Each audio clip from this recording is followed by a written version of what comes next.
atufuulira olunaku lw'olwaleero olunaku olujjudde albarakat emikisa, atuwa obulungi obululimu, atutaasa obubi obululimu. Olwaleero tugenda kubatandikira mu mikolo gya hijja butereevu insha allahu taala oluvannyuma lw'okubanga twamaliriza umra. Olunaku lujja kuba lwa 8 mu mwezi gwa Dhul-Hajj, oba gwe tuyita omwezi ogw'12 mu myezi gyaffe egy'obusiraamu. Bino bye tugenda okukola insha allahu taala nga 8. Okusooka tujja kuddamu tunaabe insha allahu taala, naye nga tunaabira ku woteeri we tusula. Tujja kunaaba, bwe tumala okunaaba tuddemu twambale ihiraami zaffe, era nga bwe twazambala ku umra. Bwe tumala okwambala ihiraam, abakyala mujjukira twabagamba nti mmwe okwambala kwammwe tekuliiko nti kino kye mulina okwambala, naye tujja kussaamu yunifoomu yaffe insha allah. Bwe tumala okwambala ndoze niya tujja gireetera mu baasi insha allahu taala, nga ffenna tumaze okuŋŋaanira mu baasi yaffe etutwala Emina. Bwe tunaaba tuli mu baasi tujja kwogera ekigambo kino, labbaik allahumma hajja, labbaik allahumma hajja. Ekitegeeza nti nyanukudde ayi allah ŋŋenda kukola hijja. Bwe tumala okwogera ekigambo ekyo labbaik allahumma hajjan, tujja kutambula mu baasi zaffe n'ekigambo kyaffe labbaik allahumma labbaik, labbaik la sharika laka labbaik, innal hamda wan ni'mata laka wal mulk la sharika lak. Tujja kutambula n'ekigambo kyaffe ekyo paka lwe tunaatuuka Emina. Bwe tutuuka Emina, awo tulina okusaalirawo essala zino ezijja wammanga. Tuba tujja kusaalirawo salaati dhuhuri insha allahu taala, tusaala eraaka 2, tusaala eraaka 2 ku sala yaki ya dhuhuri. Ne tuddamu ne tusaala asiri era eraaka mmeka 2. Buli sala tugisaalira mu budde bwayo, naye tusalako. Awo tuddamu ne tusaala magharibi, eyo yo tesalwako, tusaala eraaka mmeka 3. Bwe tumala okusaala eraaka zaffe ezi 3 tuddamu ne tusaala salaatul isha. Salaatul isha bwe tumala okugisaala nayo tusaala eraaka 2.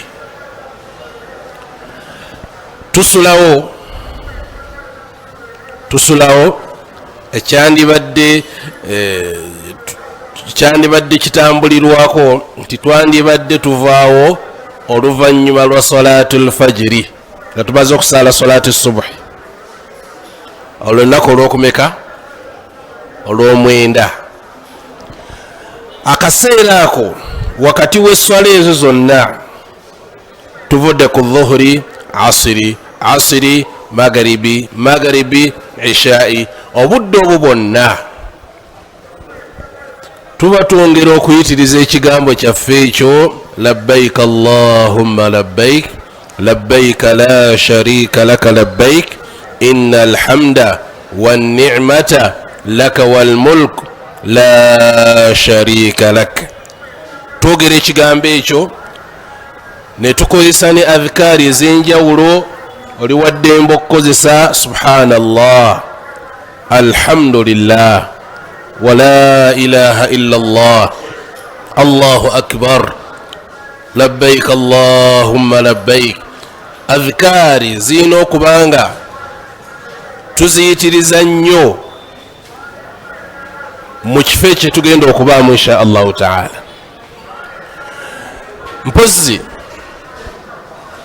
ngaera bwetutera bagamba nti mujja kusangayo abantu ab'enjawulo bwobadde tosuubira nti osobola omusanga mu kifo ekyo. tukendeeze emboozi zaffe eza bulijjo, tumanye ki ekikoze ekitututte. wali allah ebigambo byetaagawo bigambo byamutendereza. bwe luba lwali bwe kuba kunyumya, tujja kunyumya nga emikolo gikoze eki giwedde. bannanga kakacyansi allah bakakuwadde tokazanyisa. ogw'omukisa allah bagukuwadde toteekeddwa guzanyisa. yitiriza nnyo adhikaari zo olw'ensonga ne nabi muhammadi sallallahu alaihi wasallam basahaba bamubuuza ekibuuzo, naye mu bahaji bonna abakola hijja haji kyasinga okuba n'empeera nnyingi? yabaddamu n'abagamba nti aktharuhum dhikran lillah. haji asinziza okuba ne adhikaari ennyingi yasinga okuba haji asinza okuyoola empeera empitirivu. akaseera ako tukeyambise nnyo okubanga tujjukira allah subhanahu wa ta'ala, tutendereza allah waffe buli kadde. bw'oba osobola okukwata ku qur'ani n'ogisoma fabiha wa ni'ma, kyengera kwata ku qur'ani yokole ki osome. ne adhikaari nga bw'oleeta ekiba kiba kiwedde. mu kaseera ako tukeyambisa nnyo mu bigambo ebyo, tukendeeze bye twabagamba. toteekeddwa kugeya banne, tukuume nnyo ennimi zaffe. okugeya okwo kutwala emirimu gy'abaddu mu mbeera gy'obadde tosuubira. kibayita okugeya, ndowooza kitegereka. naam, okugeya kutwala empeera zammwe. era allah baba akwagadde ng'akwagala nnyo akuteerawo abakukolera emirimu. mukimanyi ekyo akikola atya? allah kwe kuteerawo ng'oli asaala eswala nga zijja ku akawunti yo. akoze hijja naye hijja yonna nesituka nejja ku akawunti yo. tagenze makka, kitegerekeka. naye nga gwe hijja gyokoze allah gikutte n'agissa ku akawunti yo. lwaki? ti allah akuteerawo abakwogerako, abakugeya, abakutemerera, abakolaki. abonna bonna aboogera ebyo gwobafunako ki? obafunako birungi. kikyetegeeza mu bigambo ebyo tugezeeko okulaba nga tukuuma nnyo ennimi zaffe. buli kyonna kyogenda okufulumya sooka okirowoozeeko, nkifunamu obulungi oba nkifunamu musango. okugeya ate era nga kyembagamba, okugeya kuba kungi nnyo. bangi nnyo bageya. noonu naye yazze mu hijja, omunaku bw'atyo, n'oli yakoze kino, ne mwogera ebigambo ebitasaanidde mu kifo ekyo. tube beegendereza nnyo mu kuuma ennimi zaffe nga tuli mu bifo ebyo eby'ekitiibwa. kakati bwe tunaaba tumaze katugeze tumaze okusaala subuhi yaffe, tujja kuddamu tulinnye ebbaasi yaffe insha allahu taala, etwongereyo mu arafa. olwo lwokumeka? olw'omwenda. tuli bumu nga mwenda tuddawa? bwe tugenda mu arafa kyandibadde kirungi nti bwe tuba tutuuse mu arafa muwummulemuuko, musobola okwebakamu ezo essaawa ezisooka nga weetegekera akadde akaddako. teweekooya mu budde buno obusooka, kubanga obudde obugenda okuddako ate bwa bbeeyi nnyo.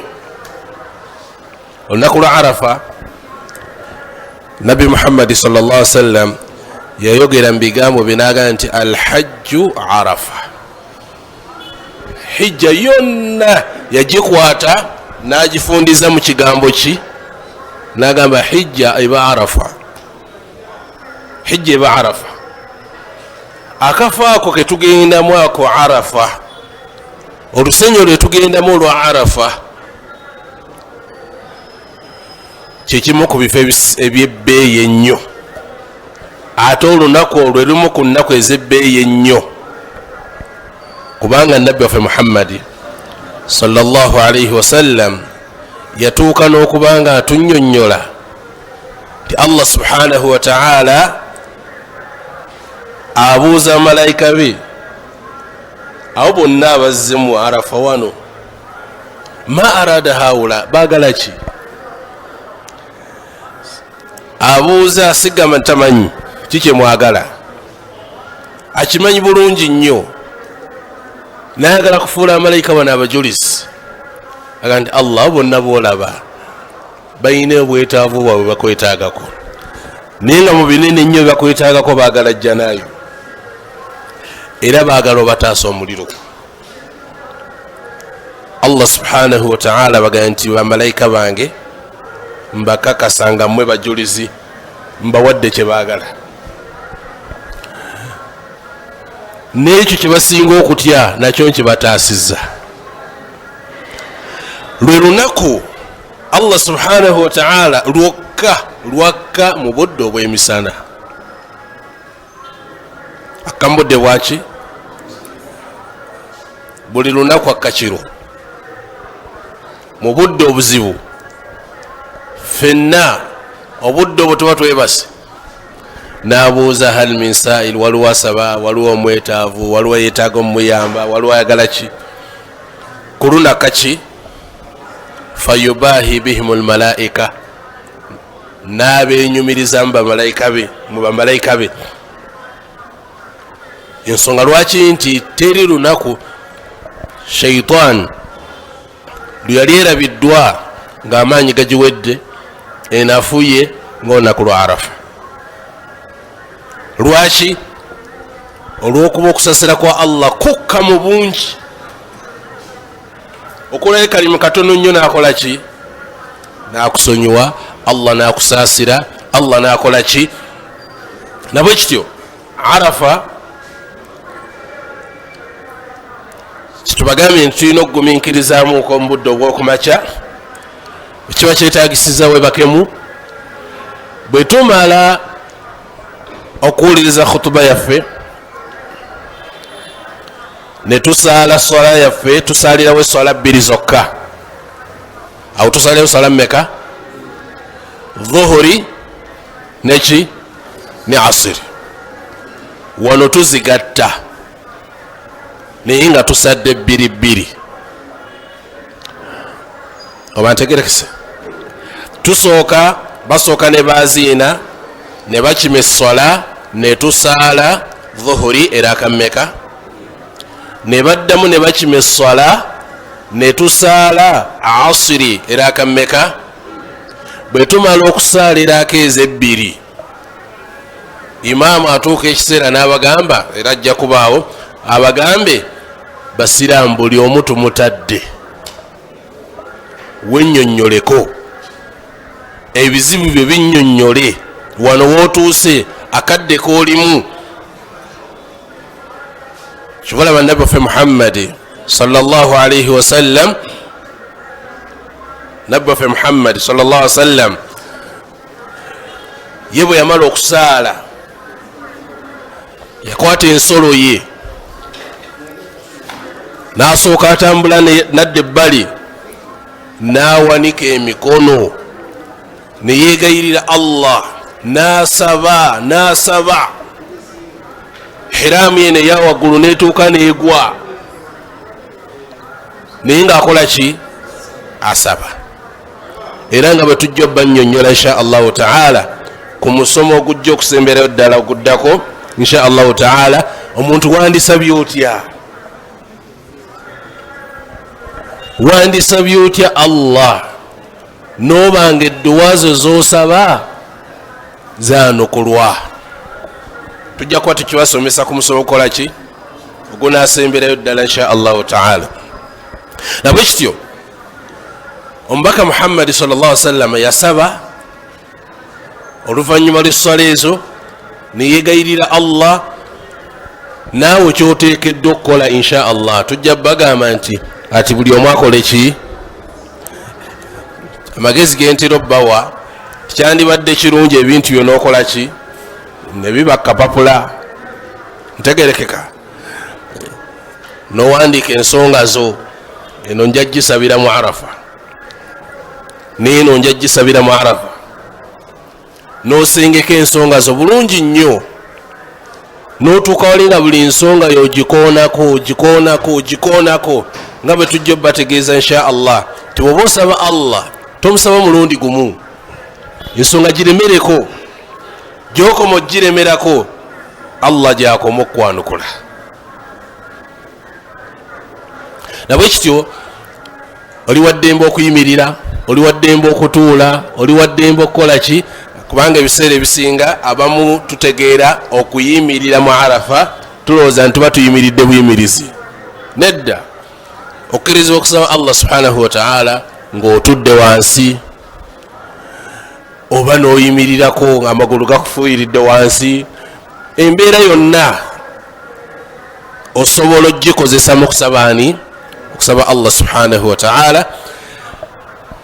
Kati akadde ako nga bwe tubagambye okumanya okusasira kwa Allah kuba kungi nnyo. N'abatagenze mu Arafa nga basigadde abagenda okusigala e Uganda, oli bw'anaaba asiibye Allah ajjaga nkusonyiye guno naguli, nkusonyiye guno omwaka n'okukola ki, bw'atugamba Nabi Muhammad sallallahu alaihi wasallam. Lwaki? Ekyo kyonna kyongera kulaga nti okusaasira kwa Allah kuba kungi. Naye ate gwe atuuse wali okusaasira ku saidi okuba kungi nnyo.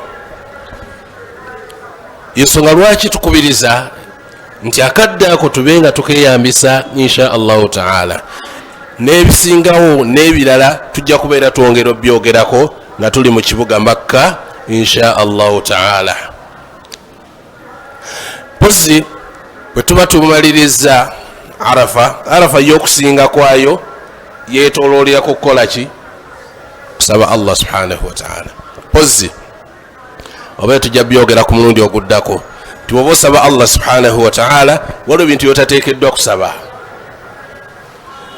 naddala okukola obulumbaganyi mu dduwa. Nabbi yagamba Allah tayagala kukola bulumbaganyi ng'okola ki, ng'osaba Allah. Waliwo bye tusaba Allah naye nga tuba tukola bulumbaganyi, Allah naaba nga tajja kuwa kyokola ki, kyoyagala. Tujja byogerako insha allahu taala mu musomo gaffe ogunaddako. Pozi awo tuwangalirawo paka enjuba lwekola ki, lwegwa. Enjuba bwemala okugwa tetusaalirawo magharibi, tetusaalirawo ki, tujja kulinnya baasi insha allahu taala. Baasi zetujjewaawo batuvuge batutuuse mu kifo ekiyitibwa Muzdalifa. Tugenda wa Muzdalifa. Bwe tugenda e Muzdalifa, e Muzdalifa awo ekiriwo kwongera genda mu maaso nakutendereza Allah, era we tugenda okusula insha Allah e Muzdalifa. Naye tewali ki, si woteri, si woteri, wabula tusula mu ki, kibangirize kiri awo musulaawo. Mujja kufunayo akakeeka bwe katyo, ndowooza bajja kabalaga bwe katyo, kossaawo gwe ne weebaka. Kitegerekeka okwongera okulaga waliwo darisi gyojja okufuna ng'otuuse mu kifo ekyo, kubanga kisulwamu n'abakulembeze ne baani bonna basula. Lwaki? Tulina okusula e Muzdalifa. E Muzdalifa awo bwe tutuukawo tusaalirawo salaatu al-magharibi, salaatu magharibi. Mujjukire tetwagisadde eri, tusala magharibi eraka mmeka? 3 bwe tumala okusaala magaribi ne tusaala salatul isha era kammeka 2 bwe tumala okusaala salatul isha tewaba sunna yonna awo mukola ki mwebaka bwebasi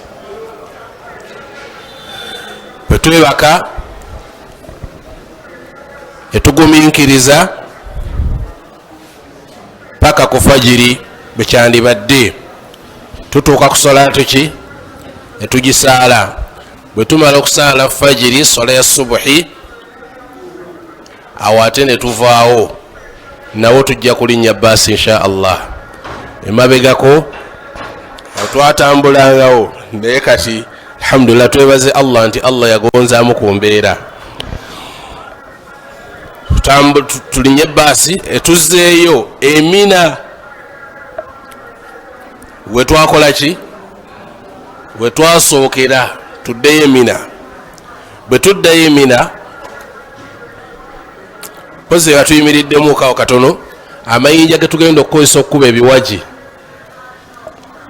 getugenda okukubisa ekiwaji tujja galonda awo emina insha allahu taala manya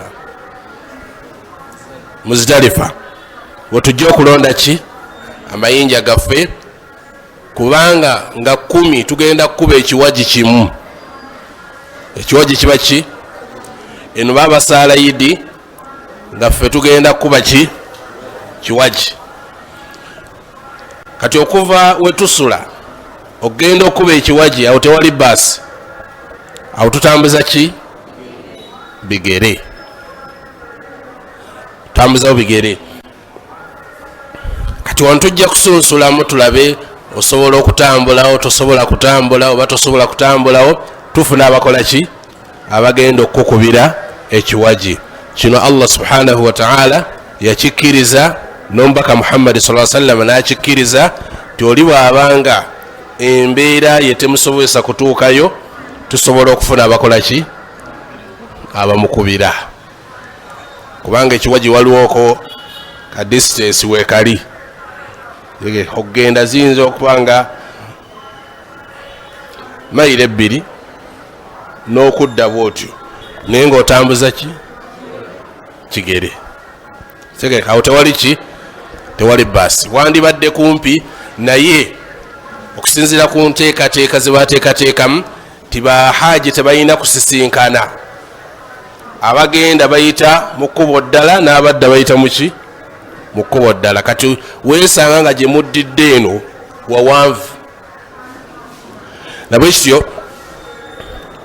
okwewala embeera ezaali zigwangawo emabegako mwawulira nga abahaji bafiira mu kiwaji bakola ki kati eyo nembeera bagenda bagisalira amagezi insha allahu taala katujja kuva Muzdalifa tutuuke Mina ebintu byaffe ebimu tubirekaawo tutambule tugendewa ku kiwaji ebiwaji biri 3 biri bimeka ekisooka tukiyitako n'ekyokubiri ne tukiyitako ne tukuba ekikola ki ekisembayo ku olwo olusooka kye tukuba buli jjinja lyokanyuga oyogererako ekigambo ekigamba nti allahu akbar tukuba amayinja gaba 7 amayinja ameka 7 allahu akbar allahu akbar allahu akbar allahu akbar paka emirundi 7 lekikola ki kakati bw'obanga otumiddwa waliwo akuwadde amayinja ge naye omukubire osooka gago bw'omala 7 noddako n'okubira omulala naye emirundi emeka bwe baba 3 era osobola obbakubira bonna insha allahu taala kati bwe tumala okukuba ekiwaji ekyo tujja kutambula insha allahu taala tuveeyo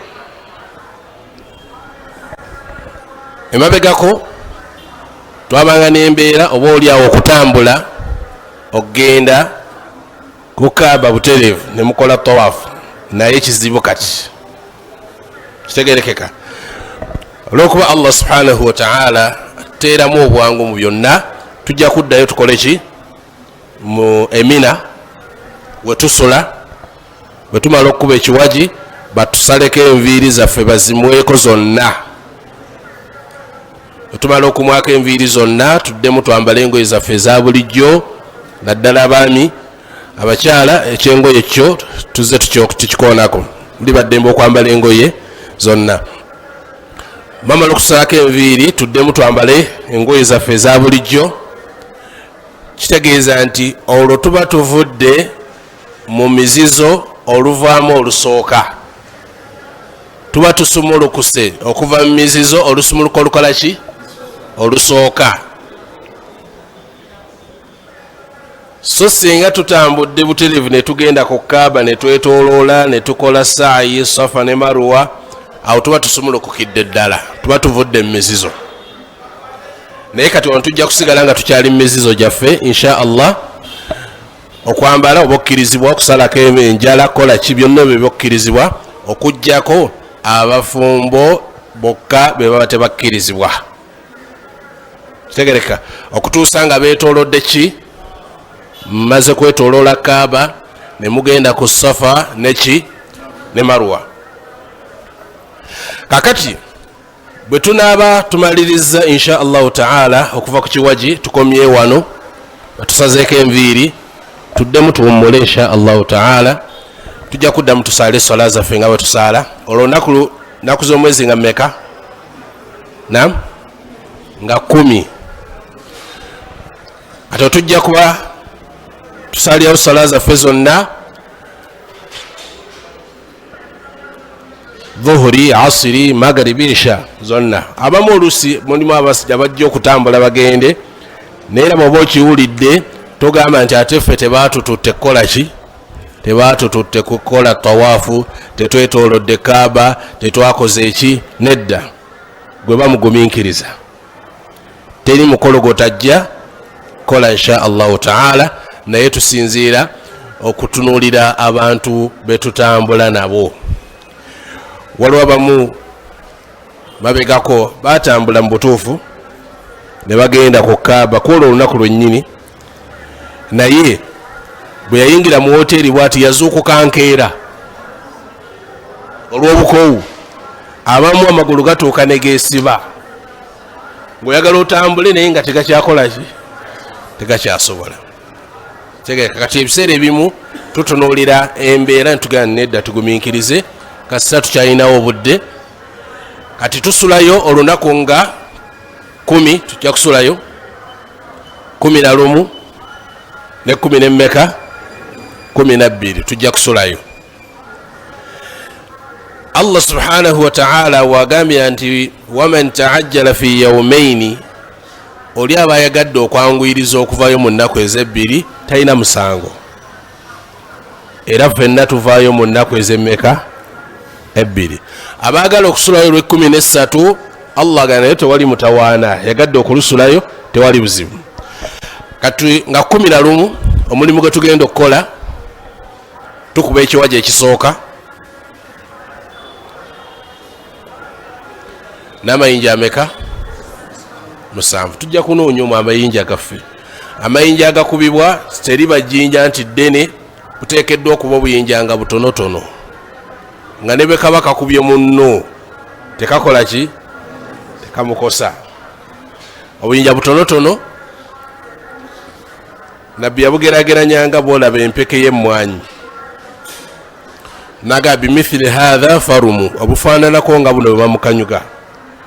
Naye abantu abamu ojja basanga ku kiwaji, ng'atuuse ku kiwaji alowooza atuukidde ddala ku sheitaani yamutawanya emyaka n'emyaka, ajjamu engatto n'akuba n'ajjamu kira.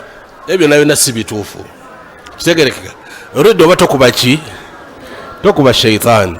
Wabula nabbi yatugamba ebintu ebyo byassibwawo olubereberye, naam bwe kyali nga sheitaani ebuzaabuzaani nabbi Ibrahim n'agikuba amayinja. Naye kati nabbi yatugamba bino Allah yabissaawo lidhikirillah, mubyeyambisa kutenderezaani. Era ensonga lwaki nti buli lwokanyuga oyogererako nti Allahu akbar, Allahu akbar. So twandibadde tugamba a'udhu billahi minash shaitani rajim, auzu billahi minash shaitani rajim nedda tuba tetukuba shaitan tuba tenderezani Allah subhanahu wa ta'ala ndoza bali ku mukutu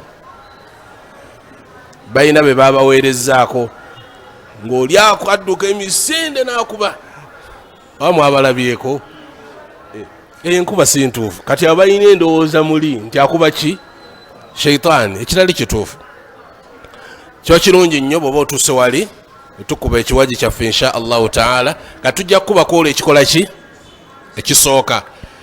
ekisooka bwe tumala okukuba amayinja 7 allahu akbar tudda wali wabbali ne tutunula ku kaaba n'osaba Allah by'oyagala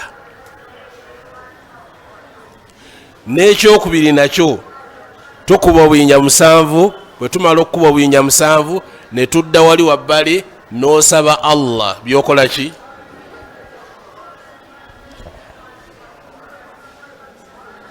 nabbi yayimirirangawo ebbanga eriwerako naye ennaku zino bayinza obutatukkiriza kuyimirirawo ebbanga liwerako bw'omala okusaba ne weeyongerayo ku kiwaji ekyokumeka ekyokusatu kye twasookerako luli kyekisembayo ne tukikuba amayinja ameka ekibuuzo kikwetaagisa amayinja ameka okukuba ebiwaji ebisatu kati olina okukakasa nti gonna ogalina tolonda ku gali wali wansi agakozeeko tegakola okakasa nti amayinja gokola ki ogalina era ensonga lwaki tugga nti bw'oba olonda tolonda 21 osussaamuuko kubanga oyinza okwanga obadde ogenda kukanyuga olina kkoona omukono nerigwa nga terikoze nabwe kityo tujja kukuba ekiwaji kyaffe bwe tumala okukuba ekiwaji insha allahu taala ate tutambule tuveeyo tuddewa emina zenaku z'omwezi mmeka 11 tukomewo tusulewo tuddeyo tukube ki ekiwaji era nga mmeka nga 12 tukuba ekisooka enkola yemu netukuba ekyokubiri era enkola yemu netukuba ekyokumeka ekyokusatu enkola yemu bwe tumaliriza okukuba insha allahu taala tudda ku tenti yaffe insha allah oba we twasuze awo ne tulinda ebbaasi etujjawo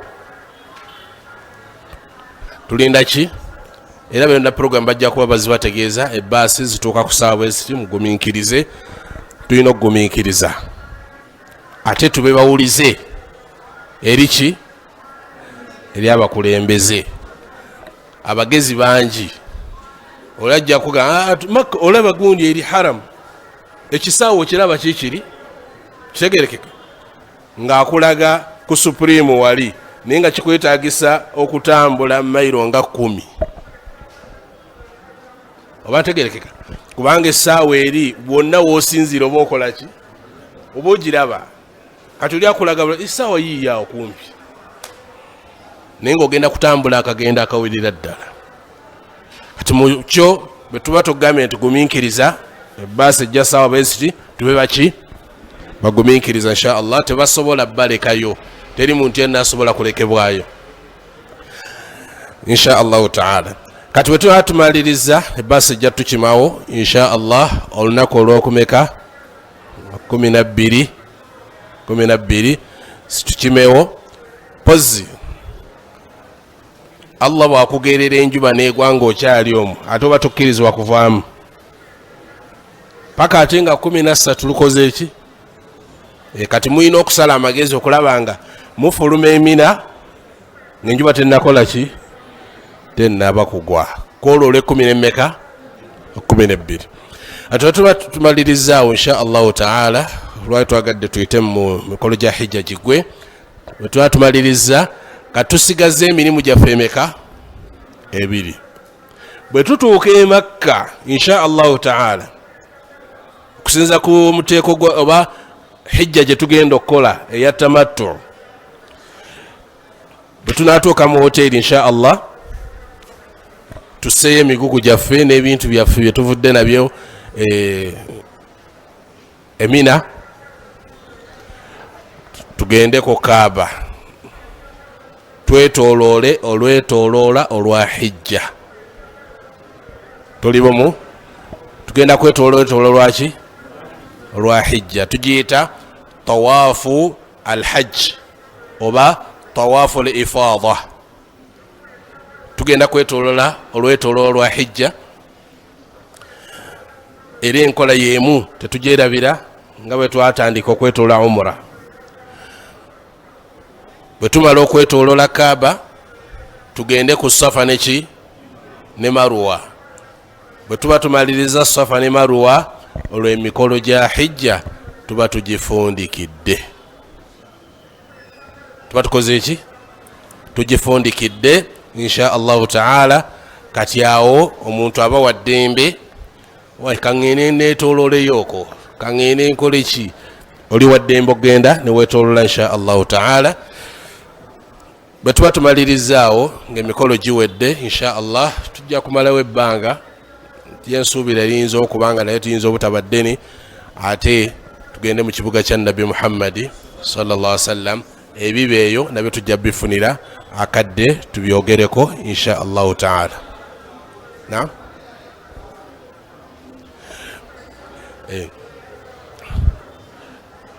Ebiba mu kibuga kya Nabbi Muhammad sallallahu alaihi wasallam nayo tujja kukola ki?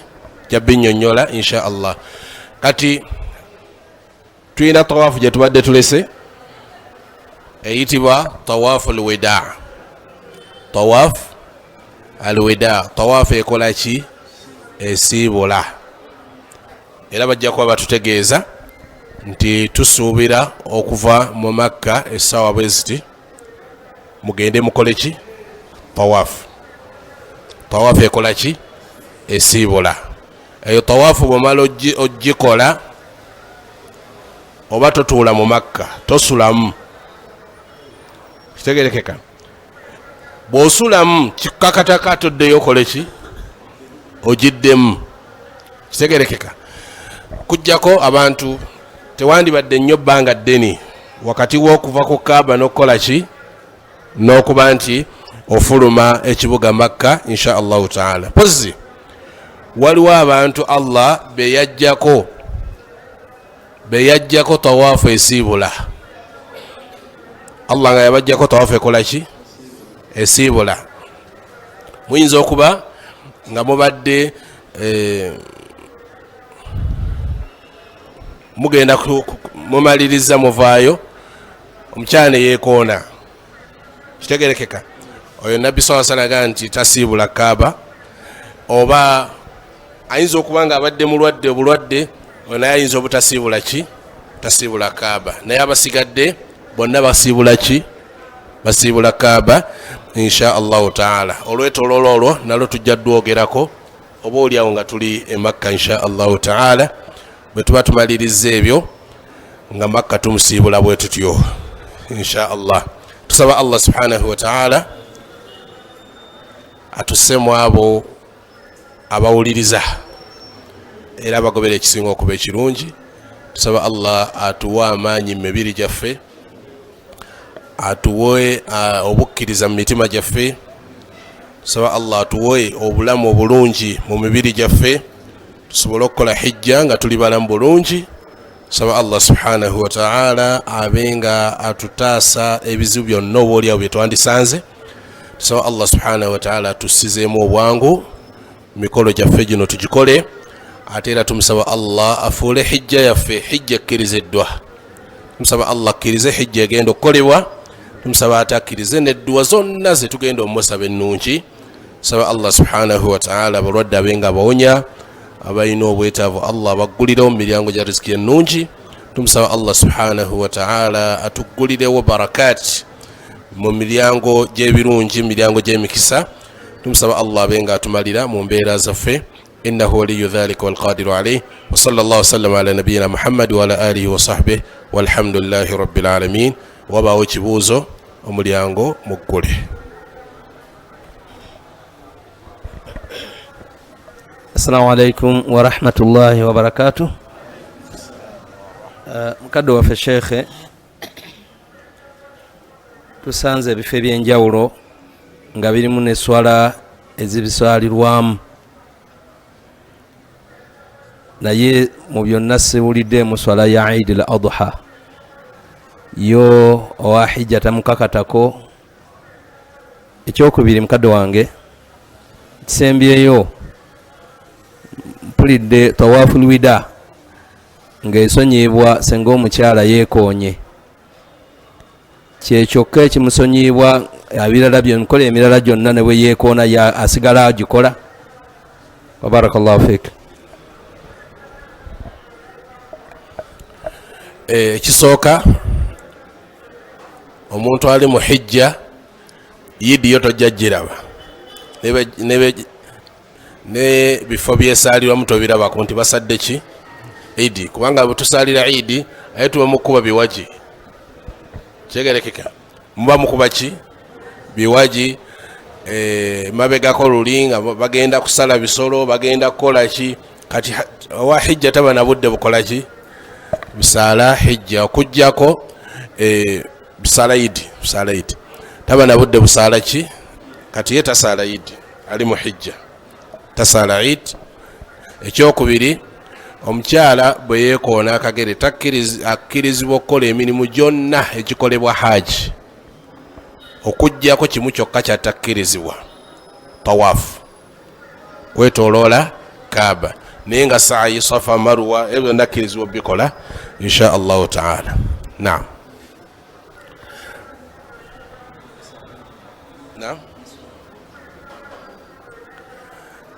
Abuza neswala tasala toba, kubanga kimuganyisa okukola tawaafu, kubanga tawaafu swala, tawaafu ebaki eba swala. Kati swala takkirizibwa kuba nti asaala swala, naye ebisigadde byonna nga betu haji byakola byonna akola ki abikola insha Allah. Naam. Abaami muweddeyo mbakyala ani abuuza?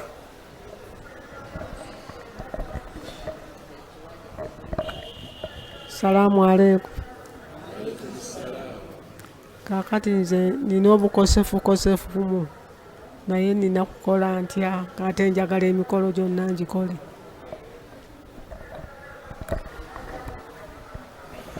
Hajjati abuuzizza ayinamu obukosefu ate ayagala akola emikolo gyonna, anaakikola atya? La shaka tewali kubuusabuusa, emikolo gyonna teri gujja kuyitako, gyonna ojja kola ki? Ojja gikola bulungi nnyo insha Allahu taala. Okujjako bwe tunaaba tugambye nti olwaleero wano lindamu, naye nga tawaafu, saayi, Safa, Marwa byonna ojja bikola insha Allahu taala, era enteekateeka zijja kubaawo. Nga era bwe twabagamba luli nti ebiseera ebimu tujja ntubagamba nti gwe naawe gumiikirizaamu, katusooke tutwale kino ekibinja ekisooka, tumala okukikozesa emikolo ne tuddamu nammwe ntufuna obudde obutuufu ne tukola ki? Tuyinza okulaba nti omusana tojja kugusobola, ne tugamba tawaafu yejja kubaawo kiro. Kati tuddawo n'ogamba nti ate nze bandese, kati ate bannaye bankozeeko emikolo, ate oluusi abamu badde ne bakunyumiza, Kaaba ebadde nnungi nnyo, n'owulira nga ki osaalirwa, naye nga insha Allah nawe ojja kutuukayo insha Allah. Naam, mikolo gyonna ojja gikola bamugumu.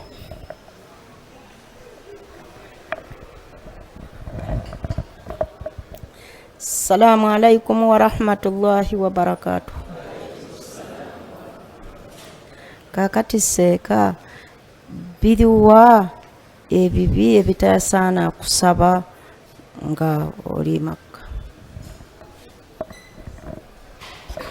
Naam, ekibuuzo kya Hajjati abuuzizza biriwa ebibi ebitasaana kusaba nga oli Makka. Badde nsaba ogwo gube musomo oguddako, watugenda kwogera wandisabye otya na biki byotateekeddwa kusaba Allah insha Allah ng'otuuse ku ki ku Kaaba. Tujja kuba tubikoonako musomo gaffe ogunaddako insha Allah.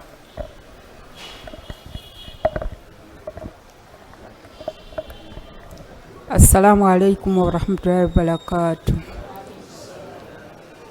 Haji, omusomo gwayita watugamba ku bigambo bino, wagamba omuntu alina okusala enjala, alina okusala enviiri, ate era nga wayogerako n'ogamba nti omuntu tasaanidde kuyita na kintu kisala. Kati awo tugenda kukolawo tutya ssebo?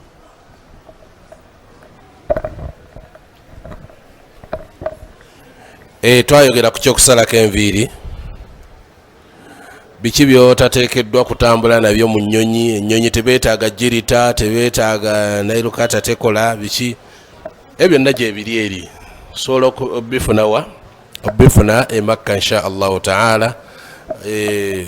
Okusalako enviiri mashini gyeziri insha allahu taala. Ekyo tekirina buzibu, kijja kuba kikolebwako insha allah. Naam.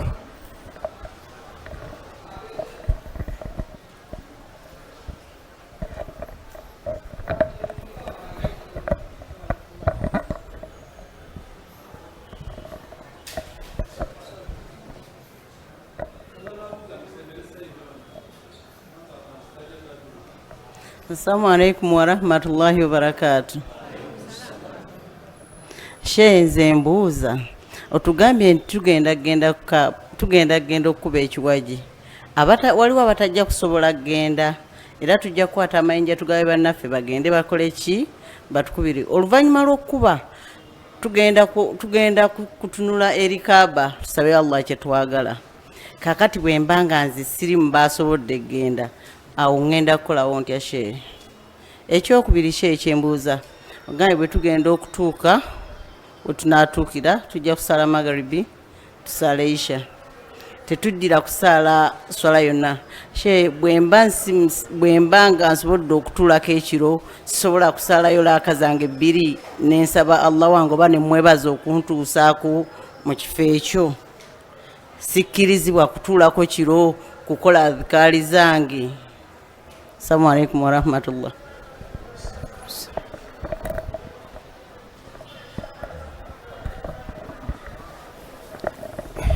Naam, toyanziza pazzi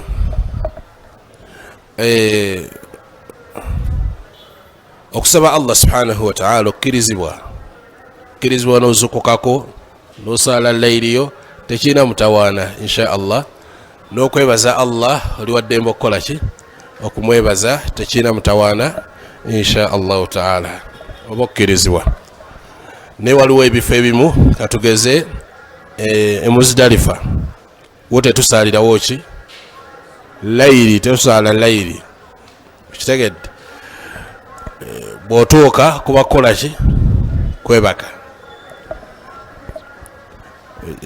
Kyetegeeza zino gundi kabliya baadiya, tetusaala kabliya, naye ate omuntu asobola okuzukukako ng'oli tekirina mutawaana ekyo.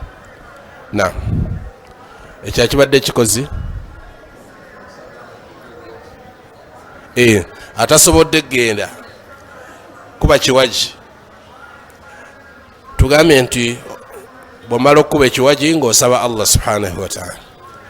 Kati already gwe Allah amanyi embeera yo nebyo liwaddembe okuba ng'osabira wootudde oba woosigadde n'osaba Allah subhanahu wa ta'ala, kubanga yakitegedde nti tosobola kukola ki ogenda tosobola, naye ate olina byowagala okusaba.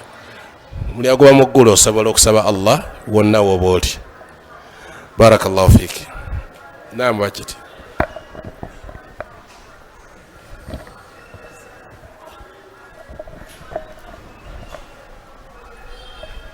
Assalamu alaikum warahmatullahi wabarakatuh.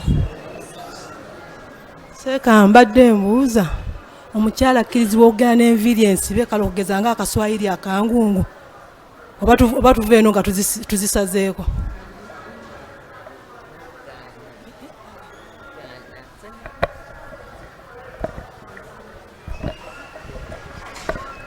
Omukyala tasalako nviiri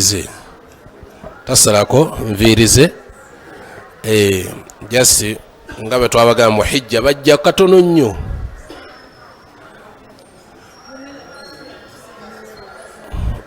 Ng'oyongeddeko aba otoyongeddeko tekirina buzibu. Naam. tekirina buzibu insha allah. Ndowooza ne mubakyala tumalirizzaayo. Waliwo akyabuuza mubakyala? Naam.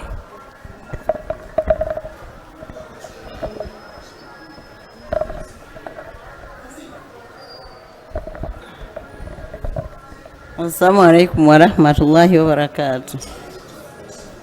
Sheikh, ekibuuzo kyange kigamba nti wagambye singa emikolo giggwa osobola okuddayo. Sheikh, nsobola okuddayo ku Kaaba nga tumaze emikolo gyonna nenzirayo nensaba edduwa zange zikkirizibwa?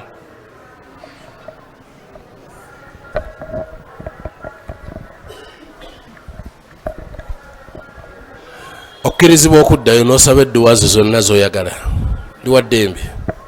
Mu budde bwonna mwoyagalidde osobola okuddayo n'osaba Allah subhanahu wa ta'ala, tekirina buzibu.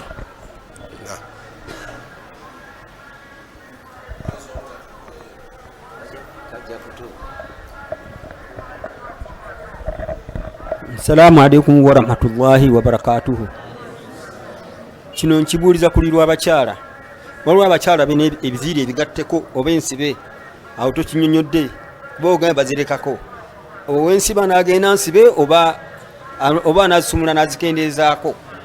Abamu balina ebigatteko bibagula mu wino ebyo abakyala. Tubanyonyodde awo biri biti ebyo ebiviiri ebyo bateekako neewuze ngenda nga nsibe.